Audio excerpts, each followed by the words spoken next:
All right, we are in the book of Hosea, and we somewhat introduced the book last week. And I say that simply because when you look at the book of Hosea, and we mentioned the background, which sort of launched the events we're going to be studying about, where we're talking about Hosea writing to Ephraim or Israel and also to Judah. We went and we looked at that background very briefly, at least made reference to it from 1 Kings chapter 12, where the kingdom is divided and those things are taking place. But folks, the history that is recorded for us, things that are referenced in the book, we'd have to go back and pick up in 1 Samuel 11 and go all the way through 2 Kings 17 before we would cover the time frame that is being referenced. And I say that because when you look at the very first verse, Hosea writing, he mentions 4 kings of Judah, and then he mentions 1 king of Israel. And so as we think about these events unfolding and those things, there's a lot of players, there's a lot of individuals that are referenced. There are many kings in Israel that are appointed. They are the reigning king, but that kingship may last 2 or 3 months, and then they're going to be assassinating each other. And so then we haven't even then talked about the history of the return, because that would take us into Ezra, Nehemiah, and Esther. Because Hosea promises you're going to be restored back to the land and you're going to be, once again, a fruitful people. And that would even take us all the way back to Genesis chapter 12 and that promise that is made coming on through the book of Genesis. So when I say we just introduced the book a little bit last week, maybe what I've just said will give you a reference as to how much is really sort of compacted and to be found and to be further considered in our study of the book of Hosea. And so we want to turn our attention, though, to the book, and we could spend the time and we could run and we could look and we could examine all of these various contexts that I've made reference to. But we're just going to turn to the book. And chapter 1, highlighting, it's going to be dealing with the 3 children that Hosea and Gomer are going to have. Now, there are some, as we sort of referenced this last week, some commentators are very reluctant to say that Hosea married a woman of harlotry, or as some translations will say, a woman of whoredom. And yet, if we simply just take the text and just let the text speak for itself, then that's what Hosea, that's what he's told to do. Who tells him to do that? God does. God tells him. Now, I believe the point of this is that there is the imagery that is to be understood. The picture is really of Israel and Judah and the fact that they have turned away from whom? They've turned away from God. And so then that is going to be the whole emphasis of the book as to how much God truly loved the nations, the people of Israel and of Judah. So let's turn our attention back again to this first chapter. We mentioned it very briefly again last week in our introduction to this study. But notice the word of the Lord that came to Hosea, the son of Beeri, in the days of Uzziah, Jotham, Ahaz, and Hezekiah, kings of Judah, and in the days of Jeroboam, the son of Joash. He is the king of Israel. So we know that this message was God-given, and we know that God's prophets, that is a refrain that is found over and over again through the prophetic books. Either the word of the Lord came or the so-and-so prophet spoke by the word of the Lord. So God is the source of their message. And now verse 2, when the Lord began to speak by Hosea, the Lord said to Hosea, "Go, Take yourself a wife of harlotry and children of harlotry, for the land has committed great harlotry by departing from the Lord. So we have this initial statement here in verse number 2 where he's commanded, go. And he has the command to go and to take a wife of harlotry. Now, however this is worked out, and there are those who will see where he married Gomer and she became a harlot, or he took a wife that was already involved in harlotry and he took her and he married her. And then my understanding of the first child that is born, a son, is that this was Gomer and Hosea's child together.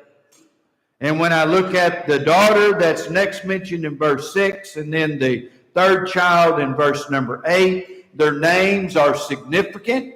Their names are those which are going to teach us valuable lessons. But notice, go take yourself a wife of harlotry and children of harlotry. Now in verse 2, he now stresses once again, for the land. Now the land is standing for what? People, the inhabitants of the land. And so the inhabitants of the land, those to whom Hosea would be addressing, would be those who are in Israel and those who are in Judah. And so it's applicable to both of those nations. Now, when we think about the Lord, the land, it has committed a great harlotry, referencing the people. Now, folks, we're talking about the nation of Israel, and we're talking about the fact they came up out of the land of Egypt, and who led them? Moses. All right, so Moses led them up out of the land. But they had been 400 years in Egypt, and what had they been exposed to all the time in Egypt? Idols.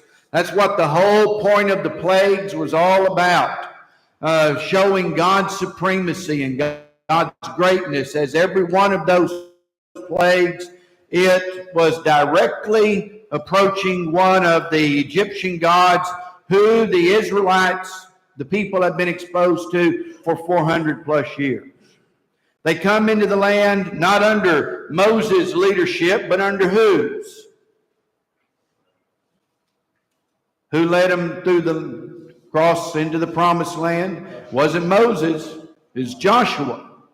Now, interesting thing about Joshua is you just skip through the book and you come and you'll see them as the book of Judges opens and the end of the book of Joshua, and they were faithful during all the time of Joshua and during the elders who outlived him.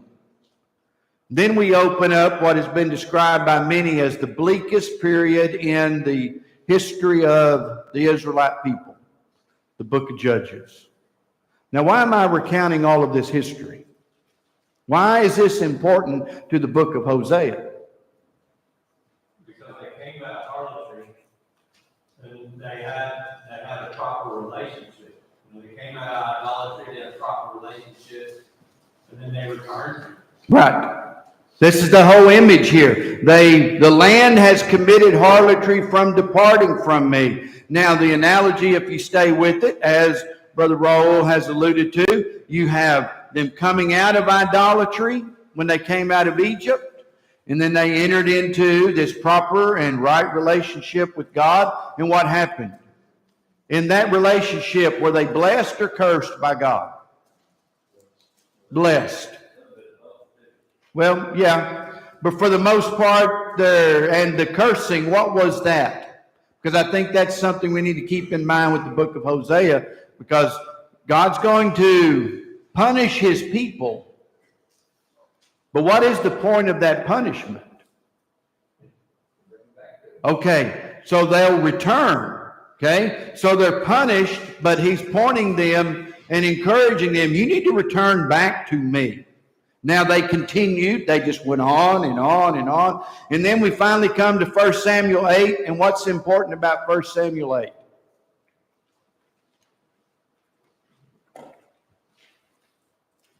Give us a...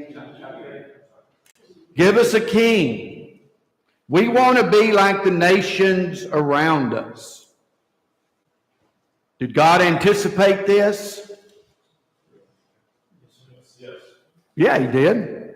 Because if you turn and you read the king, it's even talked about in the law of Moses that when you have a king, the king is to have his own copy of what? The law. And he is to read it when? Every day.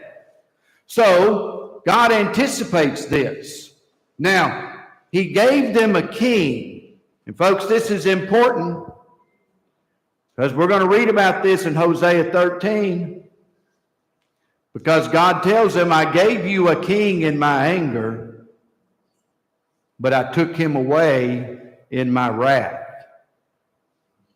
That was never God's plan for them to have a king. Who was to be king? He was. So we have this picture of harlotry as they're coming out of idolatry, out of Egypt. They enter into that proper relationship, and then they turn right back to the harlotry. Now notice, here's Hosea. Hosea, go take you a wife of what? Harlotry. Jezreel, name of that first child. They're in this right, proper relationship as husband and wife. And then she goes away into harlotry. And what? The next two children, what are they called? Essentially not. Okay? Essentially not. And so if you have the ESV, it clarifies it for us very easily. No mercy and not my people. And that's what's signified by the names of those two children, the daughter and then the son. Now, as you think about this now, it is a picture of what God has been trying to work through his prophets and those leaders in trying to get Israel and Judah to return back to him. And so now we're going to see where this plays out as we travel through the book.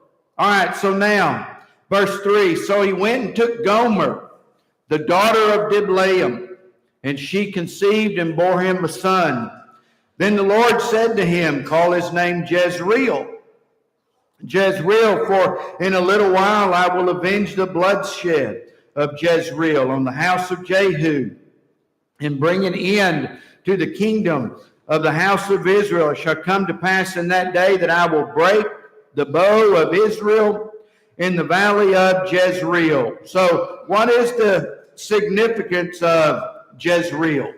What's the significance of calling that child by that name? Jezreel. The valley of Jezreel. That is where many battles began to take place. Many battles were fought in the valley of Jezreel. And the name Jezreel means God sows or God scatters. Now, much more so than what we do today, because we name our children, as I've mentioned before, by some significant, maybe it's just we like it, or maybe there's a family name we want to continue, whatever the case might be. But when God gave names to his people, they had great significance. And so Jezreel is God sows or God scatters. And so the valley of Jezreel, this is where Jehu is going to begin his slaughter. Okay? Now God had told Jehu, when you look at 2 Kings 9:16 through 37, Jehu had been commissioned by God to bring about punishment or judgment upon those who were deserving of being punished. But Jehu, and what is one of the things that Jehu is known for? This has been one of the things that's always intrigued me about him. He was a king very adamantly against idolatry in Israel. Okay, he was that. And he was also one that was known for his what? His driving. Oh, yes, that's correct. Yeah. He was a chariot driver. And he was coming, and his driving was so well known that they saw him coming and they said, that can be none other than who? From a distance. Yeah. That's the emphasis, from a distance. Yeah. They could tell his driving. This is Jehu. Well, I want to suggest to you that Jehu's crazy driving was just a part of the craziness of his life. Because he was commanded by God to punish. And he carried that out. But he took that to the nth degree. Not only in what he did, but how he did it. We think about this. God used people to bring punitive, corrective judgment upon people. But the one carrying out the duty, while they have obligation to do it as God instructed, they're not to find what in it? Pleasure. Jehu loved what he did. He loved killing people, and it was God's sanction. And he was punished equally for that. And so the valley of Jezreel is where Jehu began his slaughter, and he began to bring that upon those who were worshipers of Baal, yes, and they were those who were idolatrous, but apparently Jehu had gone beyond the bounds of God's wrath. He just simply took great pleasure in doing it. And I believe as we think about this action and this work that God is going to bring upon the people, he says, call his name Jezreel, for in a little while I will avenge the bloodshed of Jezreel on the house of Jehu. And I will bring an end to the kingdom of the house of Israel. And it shall come to pass in that day that I will break the bow of Israel in the valley of Jezreel. There are places in the Bible where you mention the place and we just think of certain events. And the valley of Jezreel is a place where battles and bloodshed and all of that was to be recorded and was recorded. And so now we have this first child, and his name is Jezreel. And then in verses 6 and 7, we have the announcement of a daughter, and her name is Lo-Ruhamah. And that prefix in front of the word is the two letters if you're looking at a New King James Version, those two letters, lo, simply mean not. Not. And so not is what's going to be prefaced there. And so Ruhamah would be mercy. And so her name signifies no mercy. Okay? So now she conceived, bore a daughter. And so now name Lo-Ruhamah, no mercy. For God says, I will no longer have mercy on the house of Israel, but I will utterly take them away. Now this is anticipating the Assyrians coming in 721, 722 BC, depending on where you date it. And so he says, I'm no longer going to have mercy on them. What is mercy? A term that appears over and over and over again, but God says, I will no longer have mercy.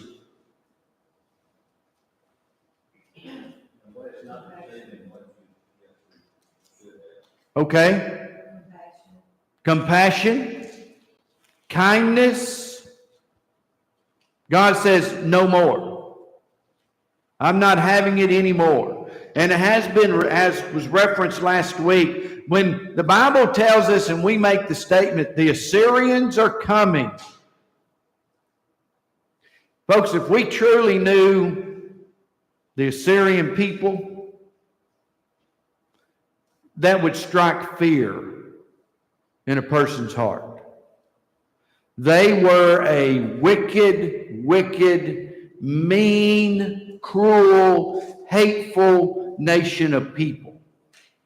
And so when he says, now I will no longer have mercy on you, God says, I'm not going to be kind to you anymore. We'll look later on in chapter 2, and we'll see where it's going to talk about the fact that God was continuing to bless Israel, continuing to bless them with all the things they needed physically, and yet he would bless them, and then they would take and they would offer those things to their idol gods, and they would attribute their blessings coming from whom?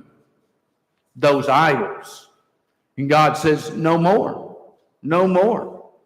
And so now as we continue to look at these children, he says, I will no longer have mercy on the house of Israel, but I will utterly take them away.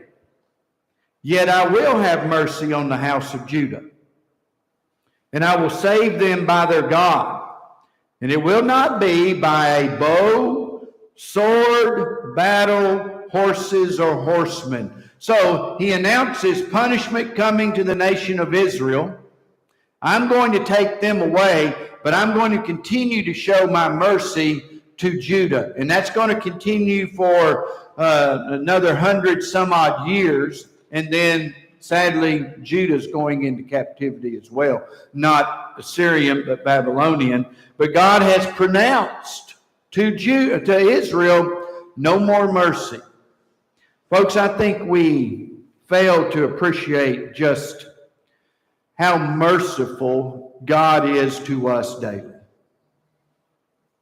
I mean, the things that he bestows upon us, the things that we receive from him on a daily basis, and how we, much like the nation of Israel, can become unappreciative. We can attribute them to wrong sources, even to our own selves. I'm doing this. I'm able to have this. I've done this. And in so many ways, we adopt the mentality of the rich farmer that Jesus talks about. What did the rich farmer say? He had one word that just kept coming up over and over and over again throughout that whole event. I have done this. I have done this. I have done this. Therefore, I will do this, and I will do this, and I will do this. And so that one little word, I, that personal pronoun, he was saying, I'm doing this. And then God says, no, you're behaving and thinking foolishly. Because tonight, whose things will these become? Dale? You know, when we look at all of this, I said this before, but, you know, we understand that. But as we think about this, God's relationship with his people, God hasn't changed his personality or anything. He's still the same he was when he was living with his people. Mm-hmm. And he's going to deal with us in the same way. Other maybe not that we're going to receive punishment, physical punishment coming from God, but in time to come. Yeah. Well, yeah, and everything's going to be squared up and squared away eventually. This is a lesson for us as to who God is and how he deals with those people. How is he going to deal with us today? Same way. So now in verse number 8, going down 8 and 9, and then 10 and 11, then we kind of have After this gloom and doom of these first 9 verses, then 10 and 11, we have a pronouncement of hope. Yes.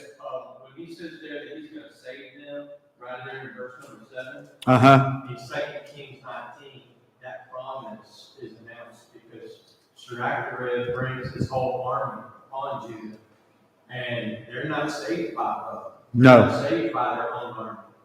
They wake up and the angel of the Lord is slaying all their enemies for them. Yep.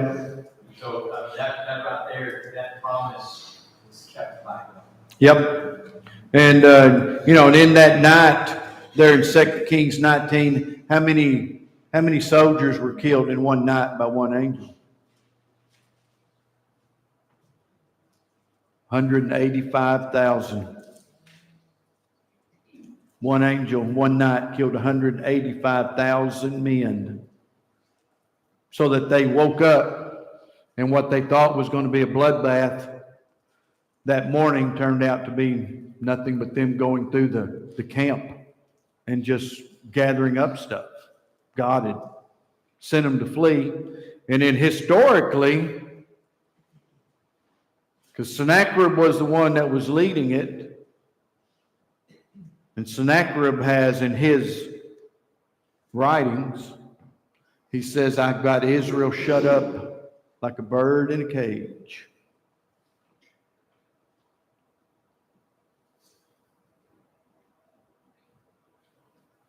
But that's it.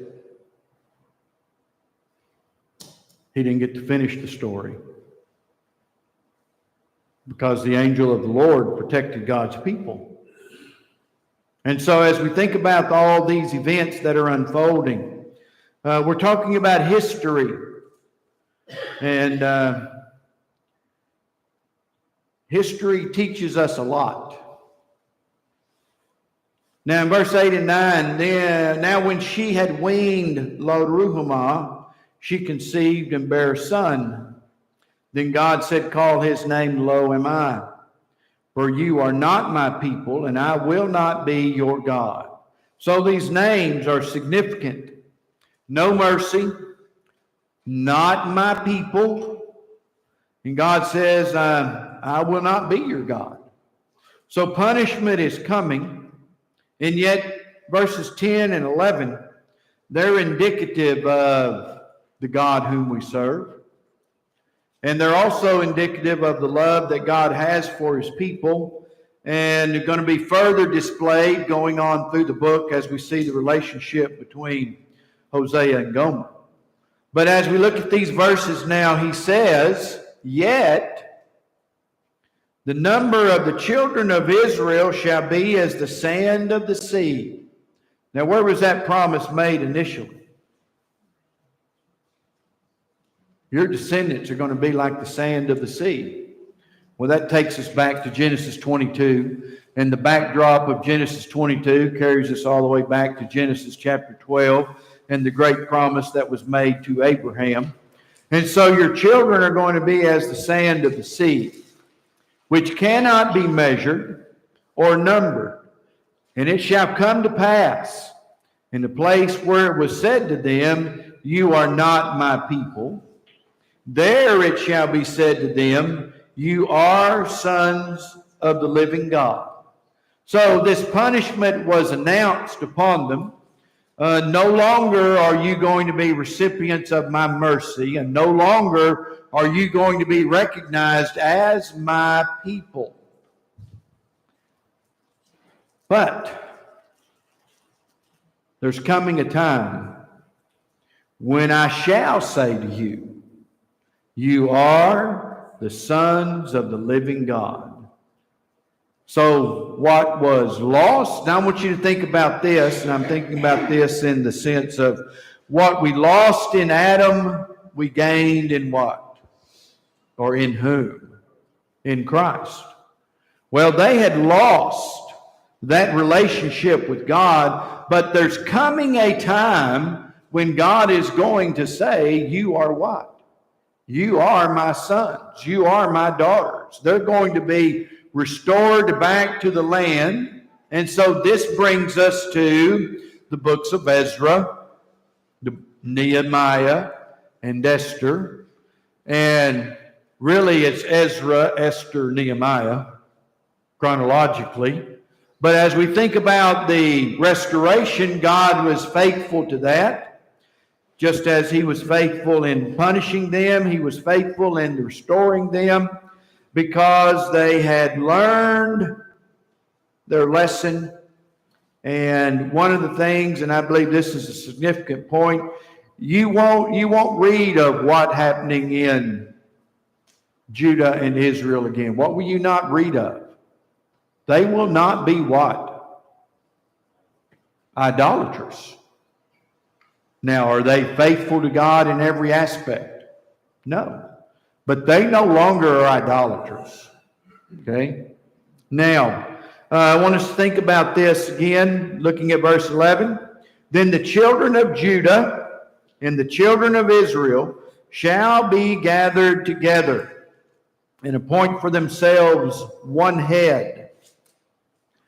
And they shall come up out of the land, for great will be the day of Jezreel.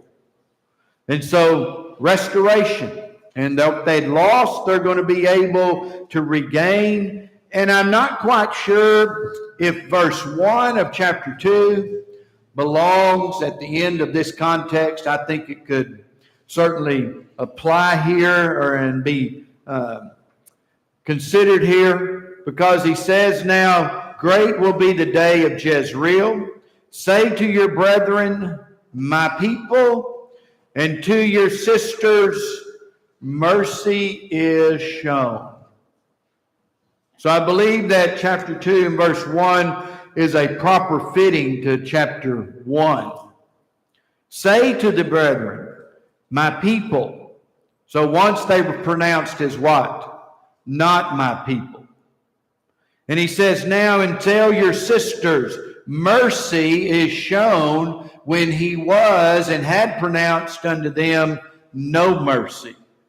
So chapter 1, we have this bleak picture at the outset, and then at the close of this chapter, we're going to see where he doesn't leave it bleak, but he says there's going to be restoration, there's going to be recognition, and you're going to be seen to be my people and the recipients of my mercy. So now as we think about the second chapter, once again, he's going to continue pointing us and directing us to the things that are going to happen. And then that leads us into chapter 3, where Hosea is going to be going and purchasing his wife. So now as we look, and we'll just note verses 2, we don't have much time left in our time this morning. But he says, bring charges against your mother. Bring charges. For she is not my wife, nor am I her husband. Let her put away her harlotries from her sight, and her adulteries from between her breasts. Lest I strip her naked and expose her as in the day she was born, and make her like a wilderness, and set her like a dry land, and slay her with thirst. So, punishment. Now, once again, as we think about Gomer, who does she represent in the book? Israel, the nation.